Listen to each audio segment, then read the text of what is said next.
Miss Marple and the Case of the Singing Skull, Chapter 1. The Music in the Fog.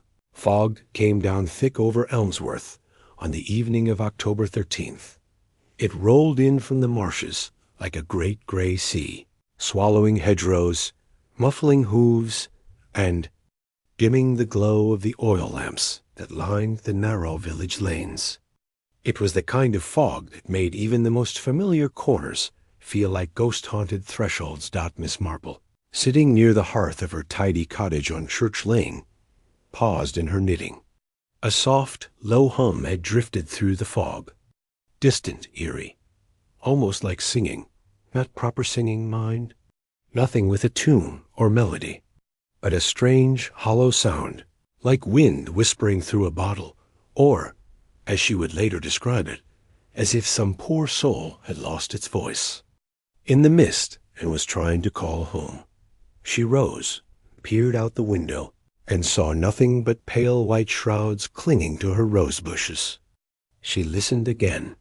Silence. At precisely the same moment, 300 yards away in the overgrown garden of Marshwood House, a grand but decaying manor, long left to rot at the edge of the village, the boy who delivered milk dropped his bicycle and ran. He would later swear to the constable that he had heard a voice, not human, not quite of this earth, rising up from the dry old well behind the greenhouse. "It weren't natural, sir," he'd say, pale and trembling. "It were like something was singing, but without a mouth." By morning, a crowd had gathered outside Marshwood House. The groundskeeper, Mr. Collins, had gone to investigate the broken greenhouse glass and stumbled upon something far worse. The body of a man slumped at the base of the well, skull shattered as though from a violent blow. His mouth hung open in a twisted, final gasp. And not far from his head, resting upon the mossy stone, was an old music box, its lid wide open, the small brass cylinder still turning slowly. In the cold, playing the same 3 haunting notes again and again. In Elmsworth, the fog lifted, but the chill remained, and with it the uneasy feeling that something old had been disturbed, something that should have been left buried. From her parlor, Miss Marple watched the villagers hurry down the lane, drawn by the scent of scandal. She did not join them. Not yet. She sipped her tea, eyes narrowed with quiet thought. She had seen the signs before. Death often came dressed in strange costumes, and sang its songs long before anyone thought to listen. Chapter 2. The man from nowhere by noon the next day. A fog had vanished entirely, burned off by a pale autumn sun that did little to warm the air. But in Elmsworth, it was not the cold that made people shiver. It was the mystery. Word had spread faster than butter on toast. There had been a murder at Marshwood House. Miss Hartnell, the vicar's sister, had heard it from Mrs. Finch, who had it from the butcher's wife, who had it from young Tommy Griggs, who had nearly cycled straight into the dead man's legs. By mid-morning, nearly everyone in the village had strolled past Marshwood's locked gates, hoping to catch a glimpse of something, anything, out of the ordinary. The trouble was, everything was out of the ordinary. For starters, no one knew who the dead man was. "He wasn't from Elmsworth," said Constable Hughes firmly, standing near the gate with a notebook in hand. "And he wasn't from any of the nearby villages either. No identification on him, no luggage, no bicycle or car, just a worn tweed jacket, scuffed boots, and an empty wallet." Miss Marple, who had taken a longer route back from the post office that morning, purely by coincidence, of course, stopped at the gate. She regarded the manor house with mild interest. The building had been abandoned for nearly 7 years, ever since old Colonel Bainbridge had died, and no heirs had come forward to claim the estate. It was a place children dared each other to approach, and adults pretended not to notice. But now it was the center of Elmsworth's attention. And where, precisely, was he found? She asked pleasantly, as if inquiring after the weather. Constable Hughes cleared his throat. "Near the old well, ma'am." A nasty sight, blunt force trauma. Might have fallen, but... Well, Dr. Latham says the angle isn't right for a fall. I see, said Miss Marple, and that was all.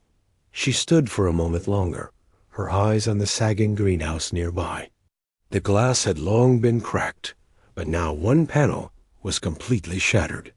A tangle of ivy had crept through, curling into the interior like fingers reaching for something lost.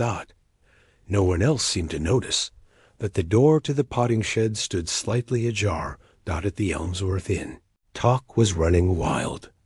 Over stewed tea and dry scones, theories flew like startled crows. An escaped convict, muttered Mr. Barnes. You wait. Probably tried to break into the house and hid his head sneaking around. Nonsense, replied Mrs. Weatherby. I say it's that traveling violinist. The one who played last week at the church hall. Strange look in his eyes. Bet it's him. Could be a spy, said Tommy Griggs, wide-eyed. You know, one of those foreign ones. Maybe the music box was a signal. Only one person in. The room wasn't speaking. At the corner table sat a woman no one had noticed arrive. She wore a green scarf, her back to the fire, and her eyes never left the newspaper in her lap. Her cup of tea had gone cold. She smiled once faintly when she heard the words music box. Then she folded the paper, paid quietly, and left. No one saw which direction she went. Back in her parlor, Miss Marple sat in her chair, knitting. Needles flashing like clockwork. In front of her, the Elmsworth Gazette lay open on the table. It held little of value, only rumors and repeated facts, but one photograph caught her attention. Grainy and blurred, it showed the scene behind Marshwood House. The well. The greenhouse. A rough chalk outline. But what made her pause wasn't the outline. It was the shadow beside it. Too long. Too straight, like something had been dragged. Miss Marple's needles slowed. She leaned forward, lips pursed. No one in the village knew who the man was, but someone had brought him there. Someone who'd known about Marshwood's abandoned back gate. Someone who thought they could leave the past in a forgotten garden, and no one would notice. But someone always noticed. Especially in Elmsworth, and especially when Miss Marple was watching. Chapter 3. The Widow and the Clock. That afternoon, the village clock stopped. Not entirely unusual for a clock that had been ticking since Queen Victoria's reign, but it was the timing that struck people as odd. It had paused at exactly 2:17 p.m., the very minute. Some whispered that the coroner's van pulled away from Marshwood House with the body inside. Miss Marple did not care much for village superstition, nor did she believe in coincidences. She believed in patterns, in the ordinary details that most people overlooked. And today, those details were beginning to align like stitches in her knitting. At precisely 3:30, Miss Marple paid a visit to Mrs. Marigold Ferris. The widow Ferris had lived in Elmsworth nearly as long as Miss Marple herself, though she rarely left her ivy-covered cottage on Cobbler's Lane. Once a beautiful and formidable woman, Marigold now moved with the slow, deliberate grace of someone who knew that every word and every silence could be a kind of weapon. Miss Marple brought seed cake. How very thoughtful, said Mrs. Ferris, accepting the offering with a tight-lipped smile. Her voice still carried the velvet edge of a trained contralto. She had once sung opera in London, a fact she rarely let others forget. I thought we might sit by the window, Miss Marple said lightly, settling into a chair with her knitting. So much excitement in the village today. Marigold poured tea without answering. Miss Marple continued. I do. Hope it wasn't too disturbing. That dreadful business at Marshwood, I mean. I try not to concern myself with gossip, said Marigold briskly. People see death and behave as though they've never known it before, as if we aren't surrounded by it every day. Miss Marple murmured, though I suppose it is rather unsettling, having a body show up so close to home. Marigolds Han paused for half a second. Then, they say it was some vagrant, do they? Miss Marple's tone was gentle.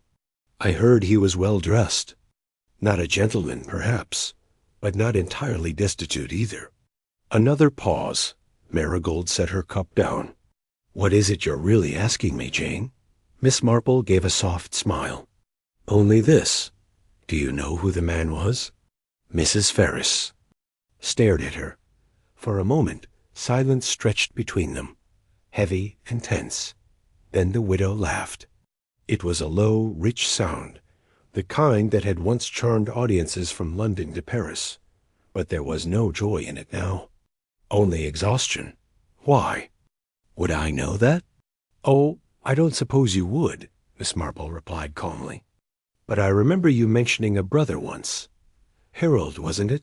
You said he disappeared abroad years ago. Italy, I believe. Marigold's face tightened. My brother is dead. Of course. But you'd forgive an old woman for wondering. After all, he would be about the right age. And he was a musician, wasn't he? A pianist? What are you implying, Jane? The voice was suddenly sharp. Too sharp. I never imply, Miss Marple said mildly. I simply notice, that's all. And I noticed your clock. It stopped this afternoon. At 2:17, Marigold looked toward the mantel. Her mouth opened slightly. I thought perhaps the ticking had grown too loud, Miss Marple continued softly. Or perhaps you needed silence for your thoughts. For a long moment, Marigold didn't speak. Her hands trembled slightly as she reached for her tea. Then, with visible effort, she steadied herself. I don't know anything about that man, she said flatly, and I'd like you to leave now. Miss Marple rose without protest, gathering her shawl. Of course. Thank you for the tea, Marigold. At the door, she paused. One last thing, she said gently. If someone left something behind, a keepsake perhaps, or a piece of music, you might consider sharing it with the constable. It's better when the truth is told willingly. Mrs. Ferris said nothing. Outside, the air had grown chill again, and the clouds had returned. Miss Marple made her way slowly down Cobbler's Lane, her thoughts whirring faster than her footsteps got in. Her experience, grief and guilt often walked side by side. And someone, perhaps more than one person, was grieving something they could not admit. But the truth had a way of singing out, eventually, even if it came from the mouth of a skull. Chapter 4. The music box maker. The next morning, the Elmsworth. High Street was bustling with an energy somewhere between curiosity and dread. The villagers were still whispering about the murder, but now a new object of fascination had taken hold. The music box. It had been found beside the body, still ticking out its eerie, repetitive melody when Constable Hughes arrived at the scene. Though it had since fallen silent, the tune, faint, haunting, unfinished, lingered in the minds of those who'd heard it. 3 descending notes followed by a pause, as though the song were waiting for a lost fourth note that never came. Miss Marple, of course, had not seen the box herself, but she had heard just enough to recognize something oddly familiar. That was why, shortly after breakfast, she paid a visit to Mr. Edwin Cribbs. Mr. Cribbs, Elmsworth's only clock and instrument repairman, lived above his dusty little shop on Thistle Row, a thin man with spectacles too large for his face. He was known for being both precise and peculiar, a trait Miss Marple considered quite useful. She found him crouched over the innards of a grandfather clock, tongue between his teeth, tweezers in hand. I hope I'm not disturbing you, Mr. Cribbs, she said gently from the doorway. He blinked, startled. Ah, Miss Marple. No disturbance. Please come in. I've just been coaxing this old beast back to life. Deers are like people, you know. Ignore them too long, and they start sticking where they shouldn't. Miss Marple smiled politely and took a seat. You've worked on music boxes before, haven't you? Cribbs's bushy eyebrows lifted. Certainly, many times. Fiddly. things, but I like them. Each one tells a story, mechanically speaking, of course. And do you ever recognize their signature? Their style? Oh, yes, like fingerprints, they are. Different makers have little quirks. Some use a double spring. Some alter the pin spacing to make the melody more fluid. Why do you ask? Miss Marple lowered her voice. I've been told a peculiar music box was found beside the poor man at Marshwood House. 3 descending notes, repeated again and again, rather haunting, by all accounts. Cribbs frowned, tilting his head. 3 notes only? Yes, and the box was described as walnut wood, carved lid. Possibly antique. The clockmaker rose without a word, disappeared into the back room, and returned a moment later, holding a small wooden case in both hands. He opened it with care, revealing a faded velvet interior and a delicate brass mechanism within. I worked on one like that nearly 15 years ago, he said. It had a tune that never finished. Beautiful work, but damaged. Belonged to a Mrs. Ferris, actually.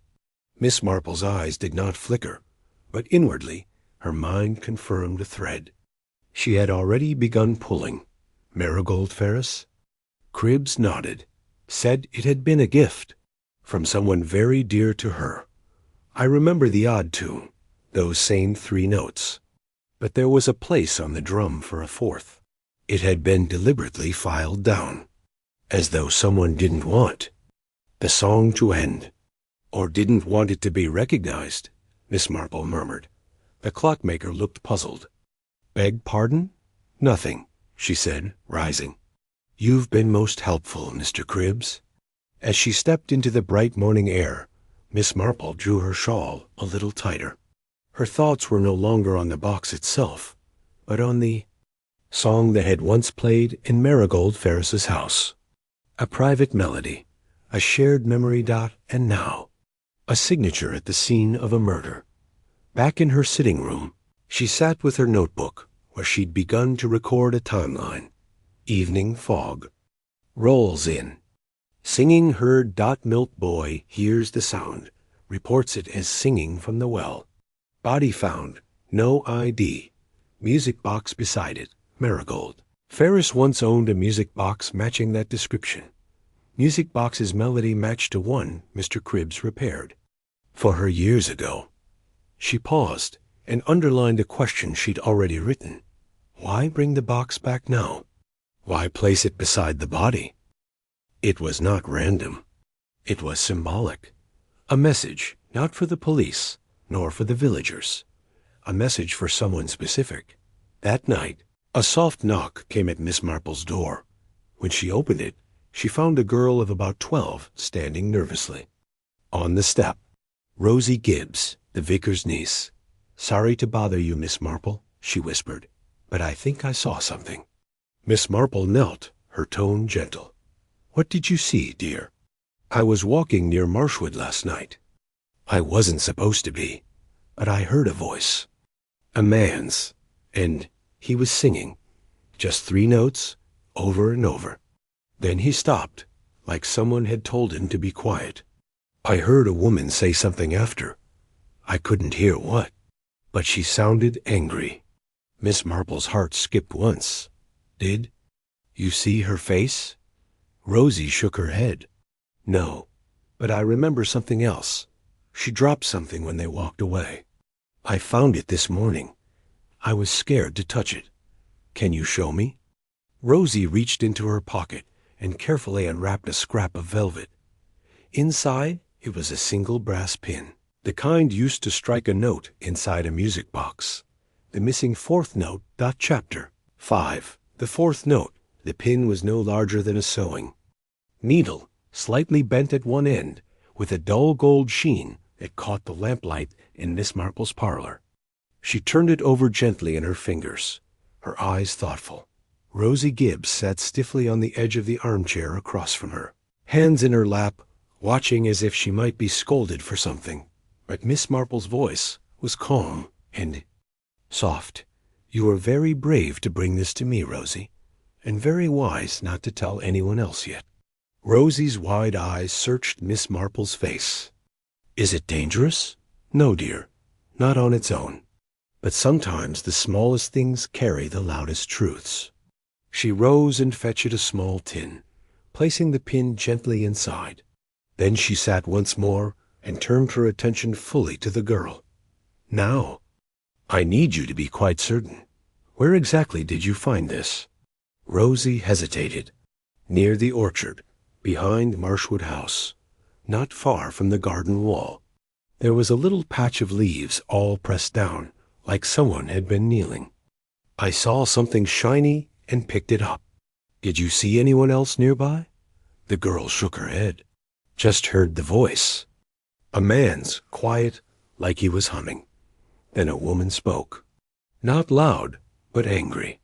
She said something like, 'It wasn't meant to end like this.' Then nothing." Miss Marple nodded slowly. The phrase rang with finality, regret, perhaps betrayal. Escorted Rosie back to the door, gently reminding her to keep what she'd heard to herself for now. "Sometimes," she told the girl kindly, "the truth needs time to grow, like a bulb underground. If we rush it, we spoil the bloom." Rosie blinked and nodded, and Miss Marple gave her a small smile before closing the door.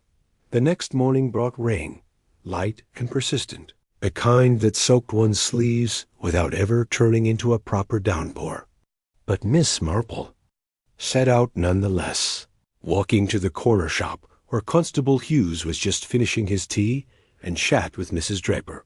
He tipped his hat as she entered. "Morning, Miss Marple. Bit early to be out in this, isn't it?" "Oh, I rather. Enjoy the quiet, Constable. And I thought I might have a word with you." She drew him aside, lowering her voice just enough. "You haven't by any chance released the details of the music box to the public, have you?" Hughes frowned. "Not in full. Why?"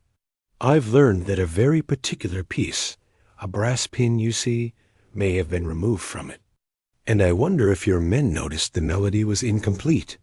Hughes scratched his head. "Can't say we did. Dr. Latham took the box with the rest of the evidence. Said he'd examine it, but didn't mention anything missing." Miss Marple pressed on. "And you haven't yet identified the victim?" "No, ma'am. Still no ID. But we've sent his fingerprints up to Scotland Yard. Might take a few days. In the meantime, I've been asking around. No one claims to have seen him before, except one fellow at the post office. Swears he looked familiar. Says he might have been in the village once before, years ago, before Marshwood was abandoned." That sent a soft thrill down Miss Marple's spine. Not a stranger. A ghost returned. Later that day, she took tea again, this time with Dr. Latham, the village's aging and soft-spoken coroner who had examined the body. A bachelor with a fondness for lemon biscuits and quiet reading, he had never been one. For drama, which made his words even more striking. It wasn't just the head wound that caught my attention. He told her, sipping tea. It was the bruising on his hands and upper arms, as though someone had grabbed him hard, tried to restrain him, perhaps. Could he have fallen? Perhaps in a struggle? Latham shook his head. The injury to the skull was deliberate. From behind, very precise. And the body was placed at the well, not fallen in. Someone wanted him to be found. Miss Marple nodded slowly. Or perhaps someone wanted someone else to find him. That evening, she took out her notebook once. Again, there were too many pieces that didn't yet fit, and one piece that fit too well. She wrote one name at the top of the page. Harold Ferris. Marigold Ferris's brother. Pianist. Gone abroad. Never returned. And then she added a question beneath. What if he did return? And someone wanted him silenced. The final moment of the evening came, when Miss Marple stood by her window and saw a shadow slip quietly into Marigold Ferris's garden under cover of rain. The same green-scarved woman who'd sat quietly at the inn days earlier. She didn't knock. She didn't ring Dot. She simply entered through the back door, as if she had once belonged there. Chapter 6. A stranger at the back door. It was past 9 when the woman in the green scarf entered Marigold Ferris's house through the back garden. Gate, quiet as a memory, unseen by anyone except Miss Marple, who watched from her darkened parlor window.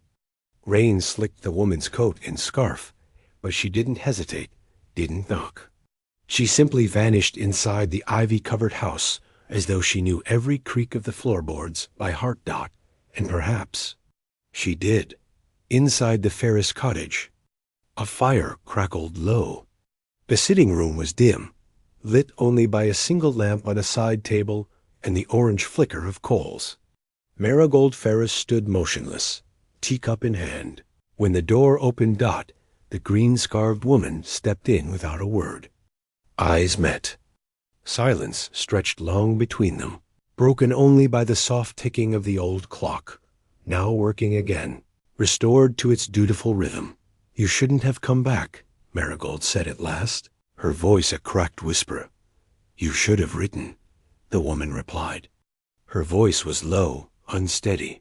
"You promised you would." "I burned the letter before I ever finished it." The woman pulled the scarf from her head, revealing graying hair, drawn features, and eyes shadowed by sleeplessness. "You let me believe he was dead." Marigold didn't answer at once. She placed her cup down with trembling hands and turned her back. "I didn't know where he was," she murmured. "Not after Naples. I only heard from him once, then nothing. Until 2 nights ago." The woman stepped forward. "He came back." Marigold nodded stiffly. He looked older, tired, but he still had that music box in his hand, the one he made for me. "I thought," her voice caught, "I thought he had come to forgive me." The silence deepened. Then, softly, "What did he say?" Marigold closed her eyes. "He asked if I still remembered the song. Our song. And when I said I did, he smiled. And then he told me everything. About the woman in Naples, the debt, the man he betrayed to get out of it, and how that man had followed him all the way to England." The woman paled. "Then it wasn't random." "No, it was vengeance, or justice. I don't know which." She turned slowly to face the woman. "But there's something I must tell you. He didn't die that night." The woman's eyes widened. "I found him in the garden. Bleeding, yes, but still breathing. He reached for me, tried to say something. I didn't help him." The words fell like stones. "I was afraid," Marigold whispered. "I thought maybe it was better if the past stayed buried, if no one knew what he'd done, or what we had done. So I left him there, and by morning—" The woman covered, her mouth horrified. "You left him to die?" That same night, Miss Marple paid a quiet visit to the constable. She handed him the tin with the brass pin and shared, carefully, the story Rosie had told. Hughes was visibly shaken. "You think it's connected to the music box?" "I do, and more than that. I believe it was meant to carry a signature." The 4th note was removed deliberately. It was meant to be unfinished, like something left unsaid. "And this woman you saw, the one who entered the Ferris home?" "I don't know her name yet," Miss Marple admitted. "But I suspect she knew the victim, perhaps loved him, perhaps followed him. She may have answers or questions of her own." By dawn, the police had quietly secured the Ferris house. The woman in the green scarf did not resist. She simply sat in the corner of the parlor, hands folded in her lap, waiting. When Hughes asked for her name, she gave it without hesitation. "Anna Lombardi," she said. "I came from Naples. I followed him across a continent. He was my brother." Miss Marple sat in her garden the next morning, steam rising from her teacup, a fresh skein of wool in her lap. The case was still far from solved. There were motives yet to uncover, secrets yet to surface. But now she had 2 women. one who left a man behind, and one who crossed an ocean to find him, and both of them were bound by a song that could no longer be played. Not fully, because one note had been removed deliberately by someone who wanted the past to stay. Silent. Chapter 7. Anna's Truth. Anna. Lombardi sat in the constable's office with the stillness of a woman who had carried grief too long to be frightened by questions. Her scarf was damp from the morning mist, and she clutched it in her lap like a talisman. Her accent was soft, the vowels rounded by years spent in English boarding schools. But the weight of southern Europe still clung to her voice, like perfume. Constable Hughes asked her gently, "You said he was your brother?" Anna nodded once. "Adriano Lombardi, my half-brother. Our mother was English. She died when I was a girl. I stayed here in school, while Adriano stayed in Italy with our father."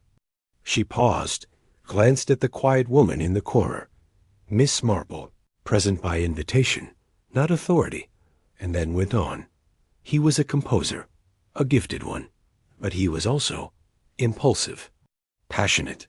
He gambled, he drank. He fell in love with women who tore him apart. When he vanished 10 years ago, I assumed he'd finally gone too far, until I received a letter. A single page, no return address, no date. What did it say?" asked Hughes. Anna's voice dropped. "Just a sentence. The music must end where it began." Miss Marple, still knitting, looked up sharply. "The box," she said softly. Anna turned to her. "He built it himself. It was the first gift he ever gave her, to Marigold. He said she was the only person who ever listened to his music without trying to change it. But then she left him, disappeared without a word, and something broke inside him." Constable Hughes cleared his throat. "Forgive me, Miss Lombardi, but what brought you here, to Elmsworth?" "I followed the tune," Anna said simply, reached into her coat and retrieved a worn notebook, pages frayed and damp. She opened to a page with a drawing, the music box, sketched by hand in fine pencil, with annotations around its edge. Below it were notes, 3 descending tones, and a blank where the 4th should have been. "I found him 2 days ago," she whispered. "He was alive. Barely. He saw me, held my hand. He said my name, and then he asked for her. Miss Marple." Stopped knitting. Anna's eyes filled with quiet fury. "I left him to get help. When I came back, he was gone.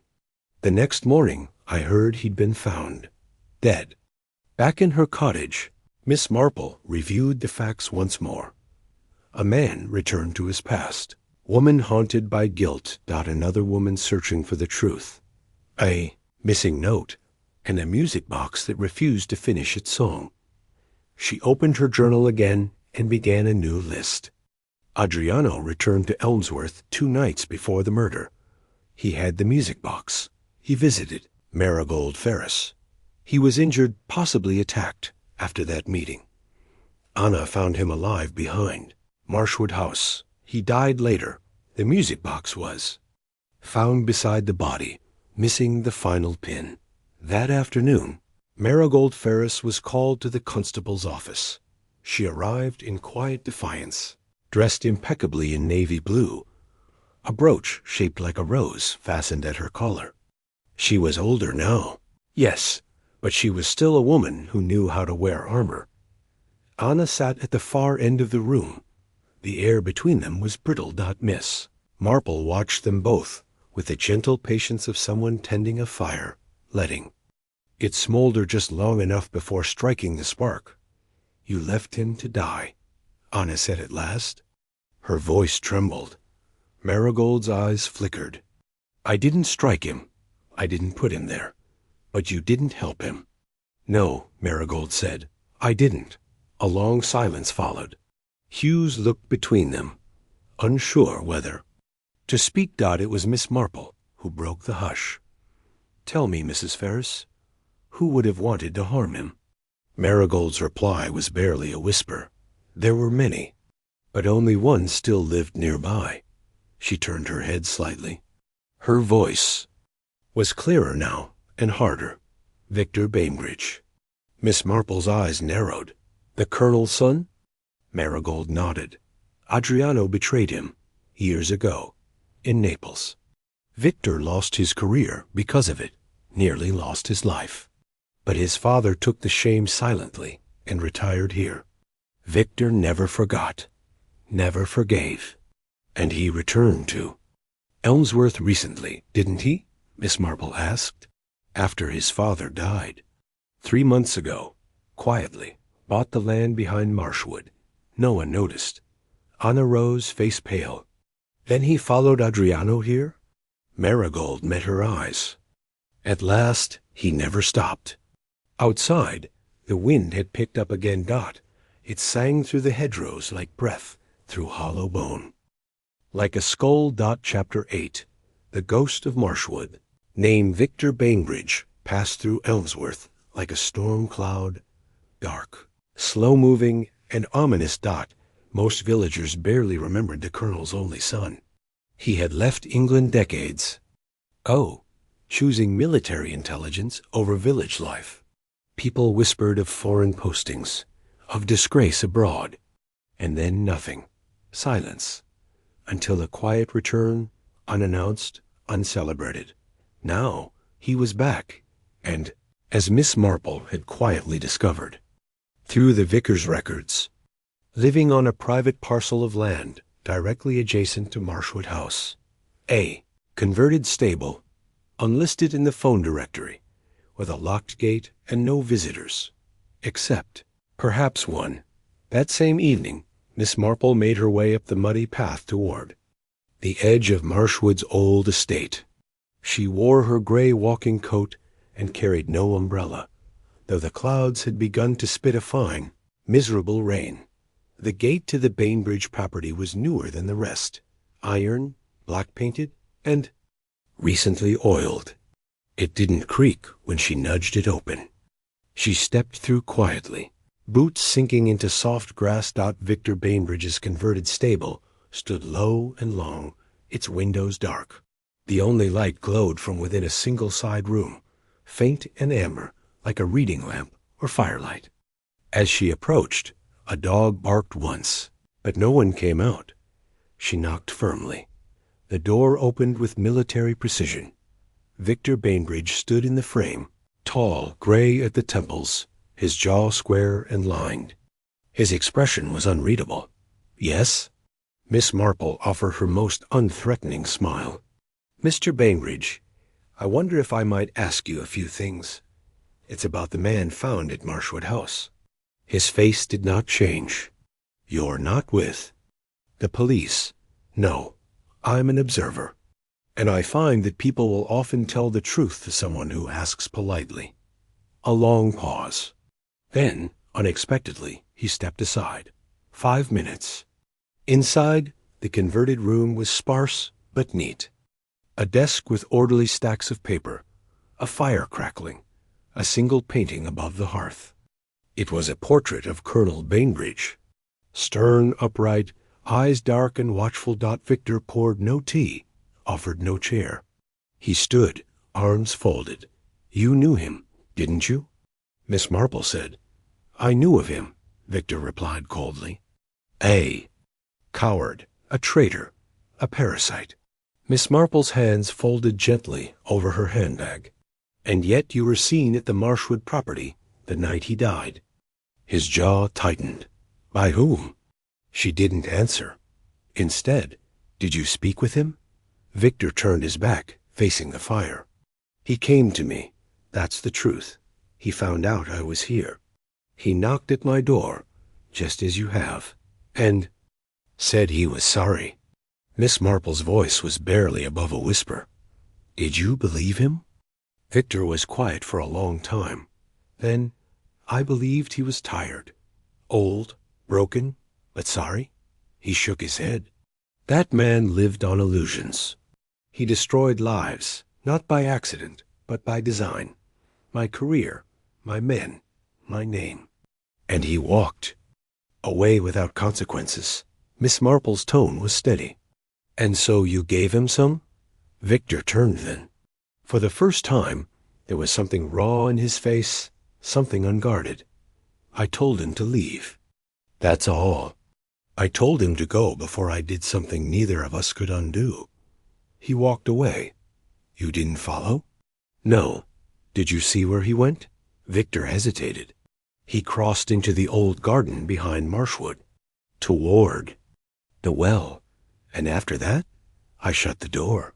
Miss Marple watched him closely. There was pain in his voice, but not the flicker of deceit.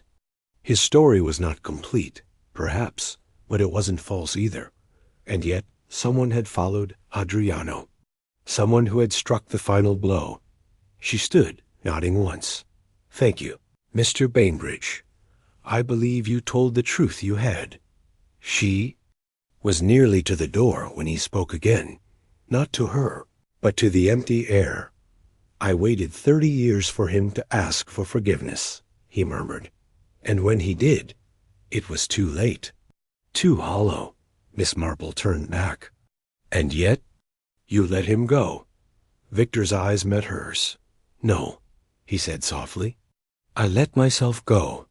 That night, Miss Marple returned home and sat in silence by the hearth, the knitting left untouched in her lap. Her mind was tracing patterns again, loops of guilt, revenge, sorrow. And now something else. She took out the brass pin once. More. That fourth note. What had Adriano meant it to say?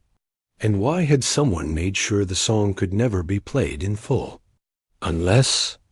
She rose abruptly and crossed to her bureau, where the borrowed copy of the music box sketch from Anna's notebook sat open. She studied the notations, the spacing between the pins, the shape of the mechanism, the arc of the melody. A slow, sorrowful descent, and then silence. But the space for the final note was still there, the note that had once belonged, the note that had been. Removed. Not to hide a secret, but to leave a message. The music must end where it began. Miss Marple looked up, her eyes wide. She whispered, "It wasn't just a love song. It was a warning." Chapter 9. The note that never played. The storm broke just after midnight. Rain slammed the windows of Miss Marple's cottage with a kind of furious rhythm, fitting, she thought, even what had been left unsaid for so long. Outside, branches rattled and swayed, and the wind curled down Elmsworth's empty lanes like a living thing.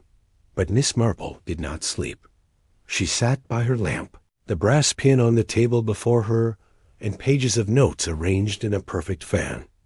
Adriano's half-finished melody was no longer just music. It was a cipher, and someone had removed the last note not to silence it, but to hide what it truly meant. The music must end where it began, not a metaphor, a location, a return. Her eyes lifted slowly to the mantelpiece where the local map of Elmsworth hung, framed in oak.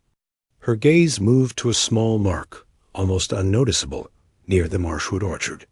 A disused stone path, once leading to the Bainbridge stables, no longer listed, no longer maintained. She rose at once, wrapping her shawl around her shoulders, and took her torch from the sideboard. 15 minutes later, Miss Marple stood at the garden wall behind Marshwood House, the storm light flickering across her face. It was wild out here. The trees bent sideways in the wind, and the old orchard was slick with mud and rotting apples. She walked carefully toward the far edge, following the route Rosie Gibbs had described when she found the missing pin. Then she saw it, half hidden by sodden leaves and creeping ivy. An old wooden hatch, warped, weathered, its iron hinges rusted to near ruin. Miss Marple knelt and pushed the foliage aside. With effort, she lifted the hatch, revealing a narrow stairway of moss-covered stone, leading downward into the earth. She hesitated only a moment before descending. It was a root cellar, long abandoned, but dry. And in its corner, barely visible. In the torchlight sat a crate covered with an old, Wool blanket dot on top of the blanket. A photograph. Faded. Torn at the edge. It showed 3 people. Adriano Lombardi, Marigold Ferris, and a third figure. A woman in a nurse's uniform, smiling faintly, her hand on Adriano's shoulder. Miss Marple examined the crate. It was filled with old sheet music, a cracked violin case, and at the very bottom, wrapped in waxed cloth, a second music box, identical in shape to the one found at the murder scene, except this one still had all its pins. She wound it gently and let it play. 4 notes, not 3. Soft, mournful tune. Down, down, down, and then a pause. Then a rise, unexpected, aching, hopeful. A return. The music must end where it began. It was not just a warning. It was a confession. Miss Marple carried the box to the constable the following morning. Constable Hughes examined it with puzzled care. Why would there be 2 boxes? Because Adriano meant to tell the truth, Miss Marple replied quietly, but not through words, through the music. She placed the 2 boxes side by side. One incomplete. One whole. The missing pin wasn't. An accident, she said. He made 2 versions of the same song. One to remember what had been, the love, the betrayal. The other to explain what had really happened. Hughes frowned. And what did happen? Miss Marple looked at him with calm certainty. Adriano didn't return to blackmail anyone. He returned to make peace. To admit that the man who had taken the fall in Naples wasn't Victor Bainbridge at all. It was someone else entirely. Hughes stared. Who? Miss Marple's voice dropped. His own sister, Anna. Anna Lombardi sat in silence when confronted. She didn't weep. She didn't deny it. I begged him never to tell, she whispered. I was young. I made a mistake, passed along information I shouldn't have.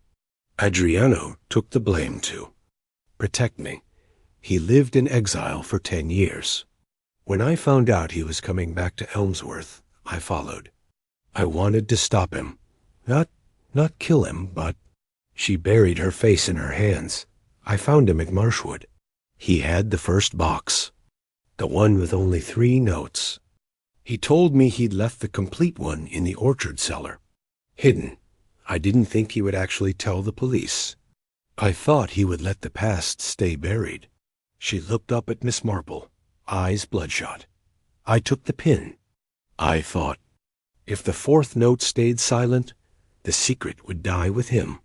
Miss Marple sat with her after the constables left. She did not speak of guilt, or law, or judgment. She simply said, sometimes, child, the past finds us, not to punish, but to be known.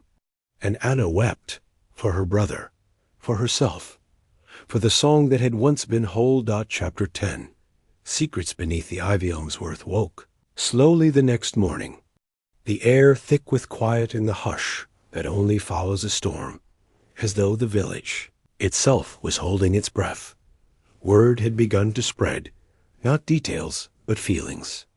That something had been discovered, that a story once buried in shadows was now coming into the light. Few villagers knew the names, and fewer still knew the full truth. But Miss Marple had always understood. In a place like Elmsworth, silence is never truly silent. At the vicarage, the Reverend himself was heard saying during breakfast that some burdens, when carried too long, take root. And in her cottage, on Cobbler's Lane, Marigold Ferris sat beside the fire, her eyes glassy, a half-full teacup forgotten beside her. At the constable's office, Miss Marple reviewed her final notes with Hughes. Anna had not been charged. Not yet.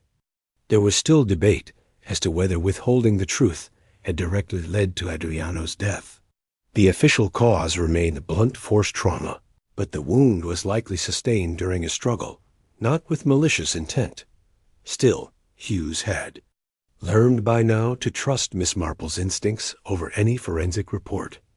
You're sure she didn't strike him? He asked again. I am, Miss Marple said gently. Anna never touched him in violence. She tried to stop the confession.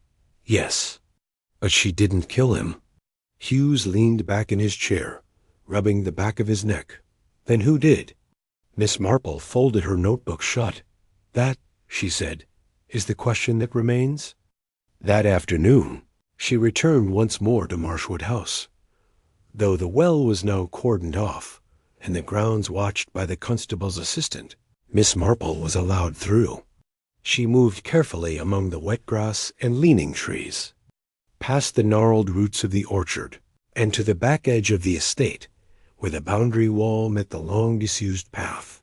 There, half swallowed by ivy, was a rusted set of steps. Not the root cellar this time, something else.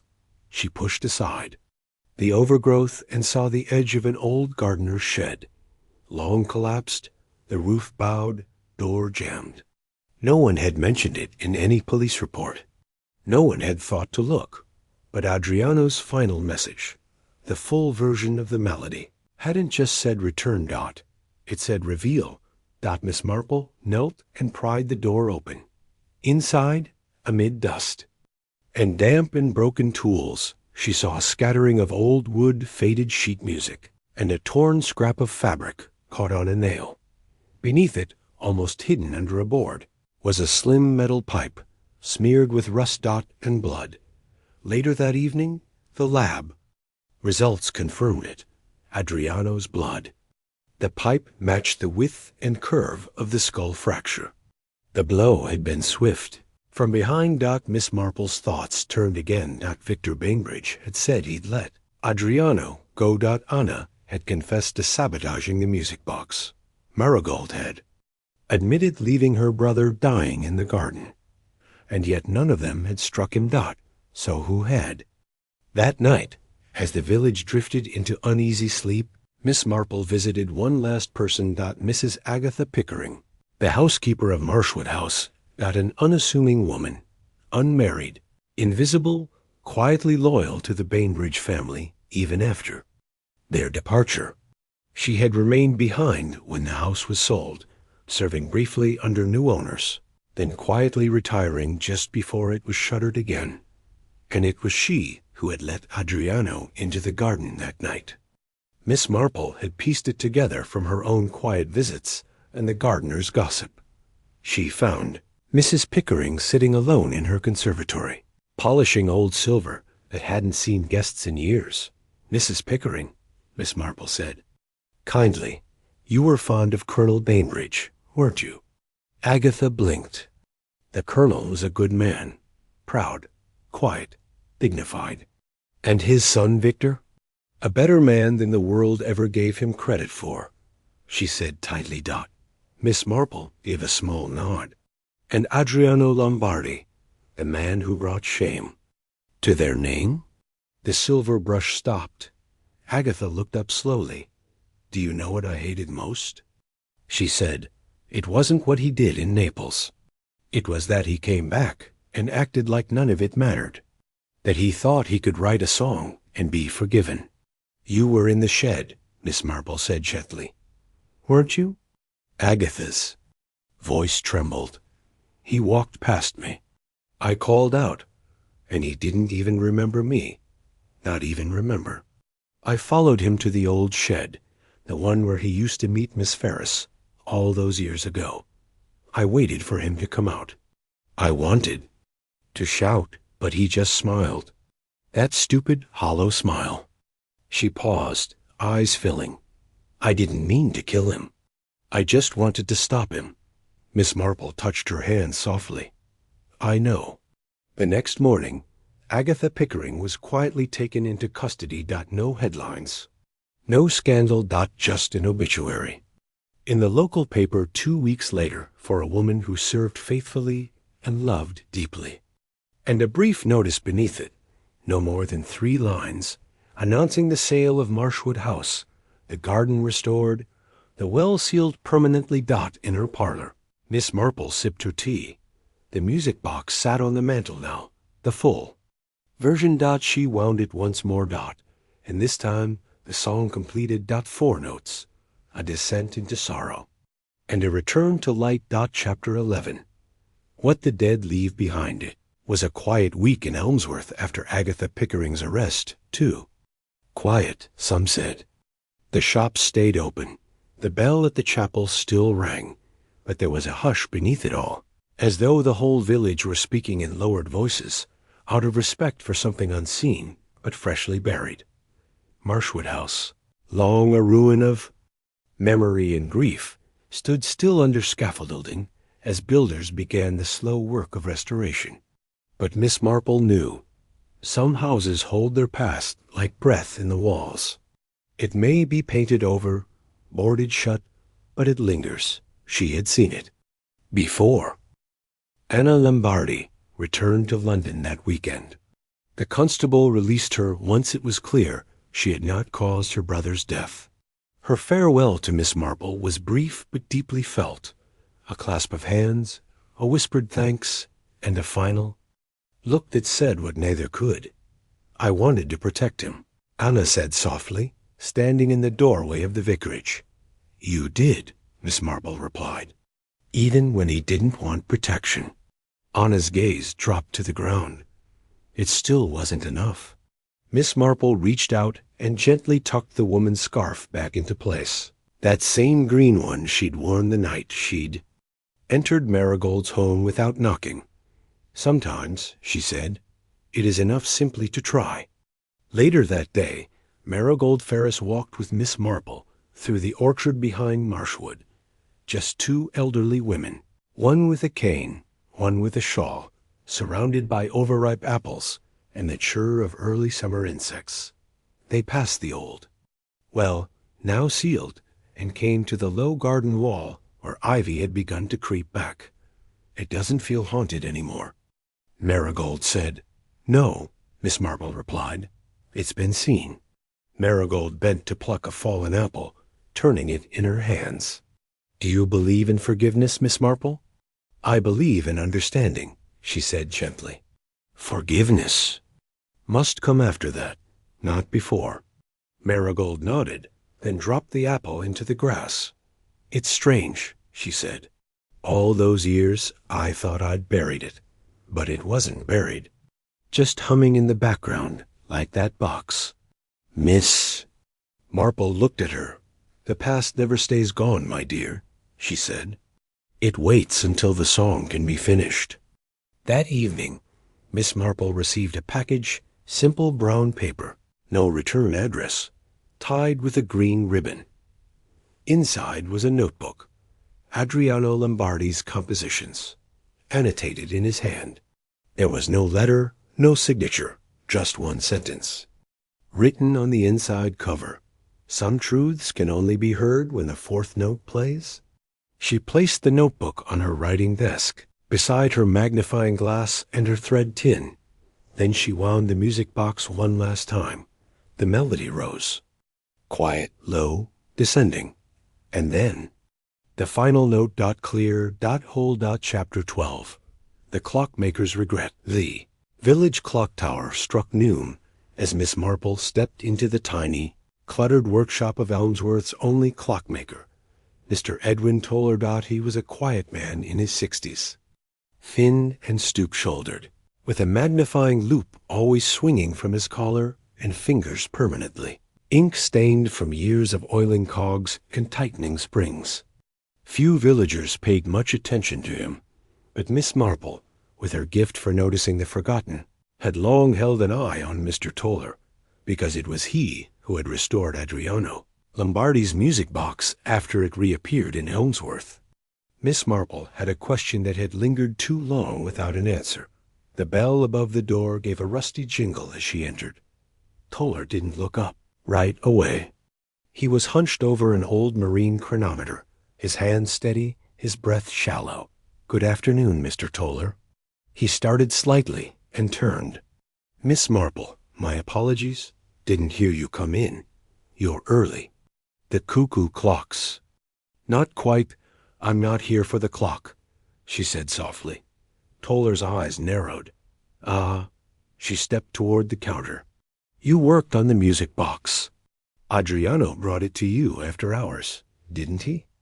Toller's mouth twitched. I didn't know who he was, not at first. He came after closing, said it was an heirloom. Wanted it examined, tuned, he said. I thought it odd, but I've worked on stranger things. He reached under the counter and brought out a worn notebook, his own records. Inside, Miss Marple saw it. An entry, dated a week before the murder. Music box, missing final pin, repaired on request. Customer paid in cash. Accent, Italian. But you didn't repair it, she said. He looked down. No, I started to. I even had the pin ready. But then he came back the next day, frantic, told me to leave it undone. Told me he needed it that way. Said the music had to speak without saying too much. Miss Marple nodded slowly. A message, she murmured. He wanted someone to understand something was missing. Or that something used to be there, Toller added. Quietly, they sat for a moment in silence. Miss Marple's fingers rested gently on the counter. There's something else, isn't there? Toller hesitated. I saw him again, the night he died. Just after supper. He was standing by the war memorial. Looked like a man walking backwards through time. I wanted to ask him something. I didn't. I just watched him go. Did you see where he went? Toller nodded faintly. Toward Marshwood. That piece mattered more than Toller could know. Because now, Miss Marple had the final thread, the last route Adriano had taken before the fatal blow. And it hadn't been a random path. He had returned to the places he once loved, the garden, the orchard, the shed, and then, finally, the well. But not to hide to leave something behind by late afternoon. She walked through Elmsworth once more, her thoughts turning with every step at the post office. Rosie Gibbs waved from the counter. At the bakery, old Mr. Fellows grumbled about a delivery gone missing. Life had resumed, fragile, but real. Only one thing remained unfinished, the letter. Back at her cottage, Miss Marple removed a yellowed envelope from her drawer. She had found it days ago, tucked between the pages of Adriano's notebook, clearly addressed to no one in particular. But inside, the writing was unmistakable. A single page, dated the day before his death. To the one who listens. It began, I did not come to Elmsworth to accuse. I came to give back what I took. The truth, the music, the burden. He spoke of Anna, of the lie he'd lived with, of the choices he made to protect her. He spoke of Marigold, and the pain of being abandoned, but never truly unloved. And he ended with one final line, let the fourth note play. It is not mine to silence. Miss Marple folded the letter carefully, returned it to the envelope, and sealed it. She did not post it. She placed it in a small wooden box on her shelf, beside a rosewood thimble, a ribbon from her youth, and a pressed flower from a long-forgotten wedding. A place for things too delicate to forget and outside. As twilight slipped over Elmsworth like lace, the bells from the chapel tower began to ring once more. 4 chimes soft, even complete chapter. 13. Shadows in the vicarage. The vicarage was unusually quiet that evening. Reverend James Henley sat by the fire, his usual hymnal resting unopened on his lap. The soft crackle of burning logs was the only sound, aside from the distant calls of night birds and the occasional tap of rain against the window-pane. Miss Marple had arrived shortly before dusk, carrying a basket of freshly baked scones and an air of calm resolve. The Reverend looked up with a smile, though his eyes betrayed the weight he carried.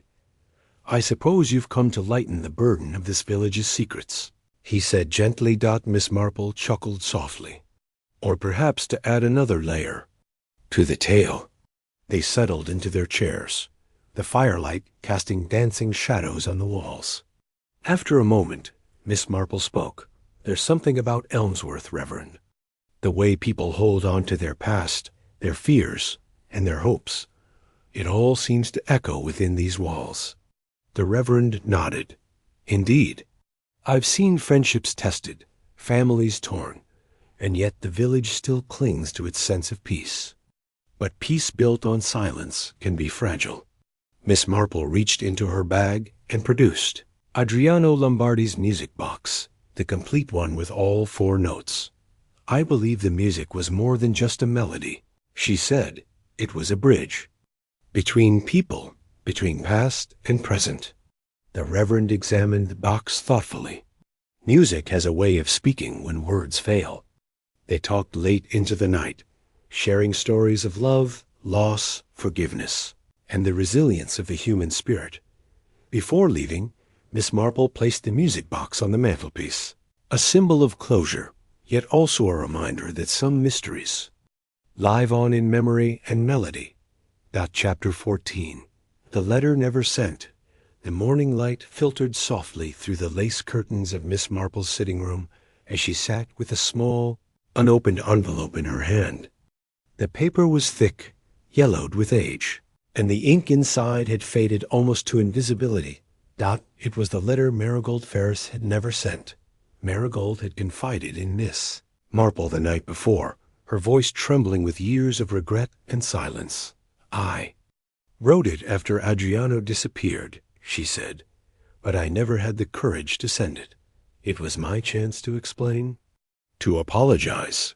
Miss Marple had insisted she bring it, and now she held the fragile sheet with care, knowing it held the last key to the tangled past. The letter began simply, a confession of sorrow and a plea for understanding. Marigold spoke of love lost and mistakes made, of the silence that grew between them, and the song that was left unfinished. As Miss Marple read aloud, the room seemed to grow stiller, the weight of unspoken words settling around them like dust.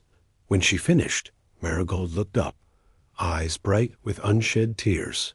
"Perhaps now," she whispered, "the music can truly end." Miss Marple nodded, folding the letter gently. "Some songs," she said softly, "need to be heard, no matter how late." With a deep breath, Miss Marple placed the letter beside the music box on her mantelpiece. The final note, at last, was complete. Chapter 15. The quiet reckoning days passed, and the village of Elmsworth slowly returned to its gentle rhythms. The market buzzed softly.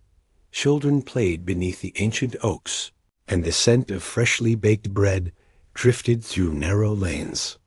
Yet beneath the surface, a stillness lingered, a quiet reckoning with the truths now uncovered.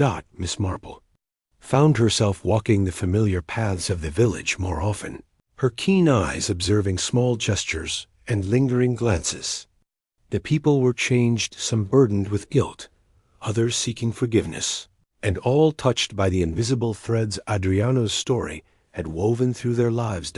At the local tea shop, Marigold Ferris and Anna Lombardi shared a rare moment of peace. The weight of years had begun to lift, replaced by a tentative hope. Miss Marple watched them from a distance, her heart quietly warmed by the fragile healing taking place. That evening, back in her cozy parlor, Miss Marple sat knitting. By the fire, the music box rested nearby, its melody a soft echo of the village's restored harmony. She reflected on the journey, the tangled secrets, the fractured relationships, and the enduring power of truth and compassion. For in Elmsworth, as in all places touched by shadow and light, it was not the mysteries that defined the people, but how they faced them. Chapter 16. The visitor at dusk. As the summer days grew longer, Elmsworth seemed to breathe a little easier. The early tension that had gripped the village began to dissolve like morning mist, but Miss Marple remained watchful. There were still questions left unanswered, and the village's calm was too fragile to trust blindly. One evening, just as the sun dipped below the rolling hills, a figure arrived at Miss Marple's doorstep, a stranger, tall and dressed in dark traveling clothes, carrying a small leather case. The visitor's eyes were sharp, surveying the quaint cottage with A mixture of curiosity and purpose. Miss Marple welcomed the visitor inside without hesitation. Over tea, the stranger introduced himself as Dr. Felix Gray, a musicologist intrigued by the legend of the singing skull and the unusual melody that had haunted Elmsworth. "I've heard the story," Dr. Gray said, "but the music box, that unfinished song, it's unlike anything I've encountered. I believe there's more to it than anyone realizes." Miss Marple listened carefully as he explained his theories about coded messages hidden in musical compositions, secrets conveyed through the very structure of a melody. Together, they examined Adriano's notebook and the two music boxes. Dr. Gray's eyes sparkled with the thrill of discovery. "This melody," he said softly, "is a conversation between past and present, a puzzle waiting to be solved." Miss Marple smiled gently. "Then perhaps you'll help me find the final piece. Chapter 17, The Hidden Message. Dr. Felix Gray spent several days in Elmsworth, poring over Adriano's compositions and the two music boxes with Miss Marple. His expertise revealed layers to the melody that even the village's quietest observers had missed. "There is a pattern here," he said one afternoon, tracing his finger along the musical notes. "The intervals, the pauses, the missing pin. They aren't mistakes or random omissions. They're deliberate." Adriano encoded a message within the music itself. Miss Marple nodded thoughtfully. "But what is he trying to say?" Dr. Gray smiled faintly. "It's a letter in sound, a sequence of notes designed to be read like words. A confession or perhaps a plea.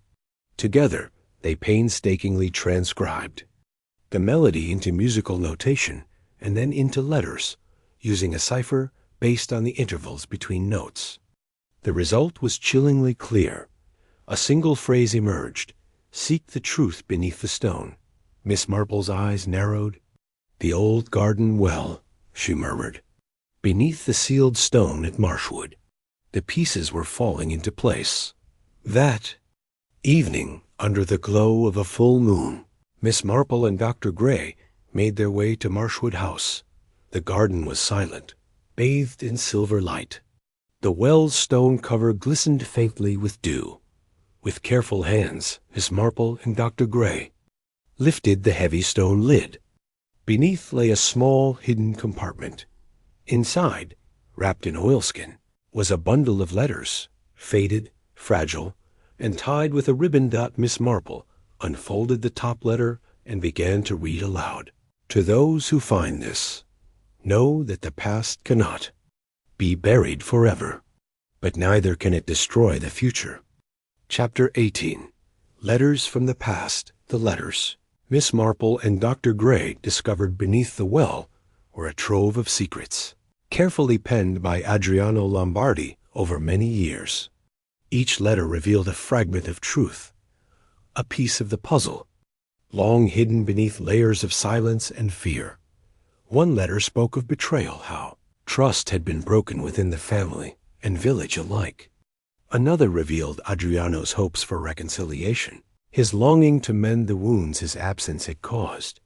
But most poignant was a letter addressed to Anna, his sister. In it, Adriano confessed not only to mistakes, but also to a deep, enduring love and regret that had shaped his every action. Miss Marple read the letters aloud to Dr. Gray by the dim light of her study, her voice steady but filled with compassion. "These words, they change everything. They tell a story no one else could have told." Dr. Gray nodded. "The music box was just the beginning. This is the heart of the matter." Together, they resolved to share the letters with the village, believing that only by facing the past openly could Elmsworth truly heal. Chapter 19, A Village Reconciled. The day the letters were read aloud in the village hall, Elmsworth gathered in a rare moment of unity. Faces that had once been marked by suspicion softened with understanding.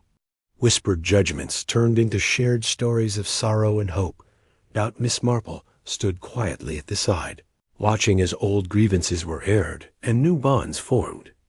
Music Box's melody had finally found its full voice, not just in the notes it played, but in the truths it revealed.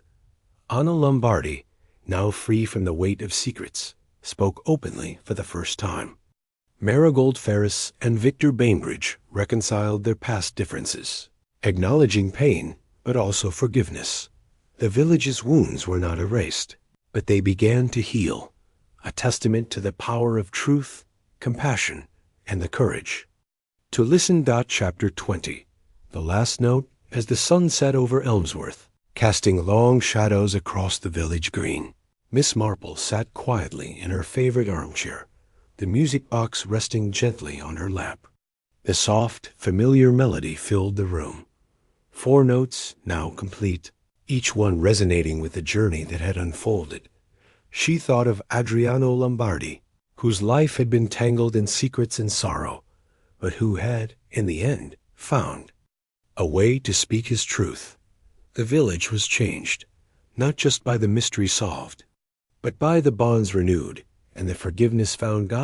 Miss Marple smiled softly, winding the music box one last time. The final note played clear and true, and with it, Elmsworth began a new chapter. Chapter 21. A new dawn the morning after. The village gathering, a gentle sunlight bathed Elmsworth in a warm glow. The air smelled of blooming hawthorn and fresh earth, signaling the start of summer, and for many, a fresh beginning. Miss Marple took a slow walk through the village, greeting familiar faces with a kindness that matched the day's calm. There was a lighter step in the villagers' movements, a sense of relief mixed with hope. At the bakery, children laughed over sweet buns. At the post office, letters were exchanged with smiles rather than suspicion. Even the old oak trees seemed to stand a little taller. Miss Marple paused by the newly restored Marshwood garden, now bright with wildflowers and buzzing bees. She breathed deeply, feeling the healing in the soil and in the hearts of those who called Elmsworth home. Sometimes, she thought, the hardest mysteries are the ones of the heart, and sometimes the simplest truths bring the greatest peace. Chapter 22. The music's legacy months had passed since the final notes of Adriano Lombardi's music box played through Elmsworth's quiet lanes. The village had settled into a new rhythm, one shaped by remembrance and renewal. At the village hall, a small exhibition had been arranged, photographs of Adriano and Anna, the music boxes carefully displayed, and copies of the letters laid out for all to read. The story of the singing skull had become more than a mystery. It was now a part of Elmsworth's living history. Miss Marple attended the opening quietly, her eyes reflecting both satisfaction and sadness. She knew that every end carries its own beginning, and that some melodies never truly fade. They simply change key. As she left the hall, the soft strains of a violin floated through the air, played by a young girl from the village. The song was familiar, the melody that had once been lost, now reborn in hopeful hands. Miss Marple smiled to herself. The music lived on. Chapter 23. Echoes in the wind. The days grew shorter as autumn crept gently into Elmsworth, painting the leaves golden and amber. Miss Marple often found herself walking the quiet lanes, the soft rustle of fallen leaves, a reminder that time moved steadily forward. Even when the past lingered, the early chill of autumn settled over Elmsworth as Miss Marple prepared her sitting room for an unexpected guest. The fire crackled warmly, casting dancing shadows on the walls lined with books and photographs. The visitor arrived just as twilight deepened, a slender figure wrapped in a soft gray coat, eyes bright with a quiet determination. It was Anna Lombardi. She had returned not as a woman burdened by secrets, but as one seeking closure and peace. Over tea, Anna spoke softly of her journey since leaving Elmsworth, of the healing she had found and the forgiveness she hoped to offer not just to others, but to herself. Miss Marple listened, her gaze steady and kind. Sometimes, she said gently, The hardest truths lead us home. Anna smiled, the weight of years seeming to lift Dot as the evening wore on. The two women sat in comfortable silence, the music box playing its gentle, complete melody in the background. Outside, the village rested, wrapped in the quiet promise of new beginnings. Chapter 25. The song complete the village of Elmsworth gathered once more in the old church hall, this time not out of fear or suspicion, but in celebration. The mystery that had cast its long shadow was finally at rest, and with it came a collective breath of relief. Miss Marple stood near the window, watching as familiar faces old and young shared stories, laughter, and quiet moments of remembrance. The music box rested on a small table at the front, its melody a soft thread weaving through the air. As the first notes began to play, Miss Marple's thoughts drifted to Adriano Lombardi, the man whose life, tangled in silence and song, had ultimately brought the village together. The melody, once incomplete and mysterious, was now whole, a symbol of truth, forgiveness, and the enduring power of understanding. The final note lingered, then faded gently, like a sigh. Miss Marple smiled softly. Some songs, she knew, never truly end. They live on in the hearts of those who listen, in the stories passed down, and in the quiet moments when the past and present meet. And in Elmsworth, the song would play forever.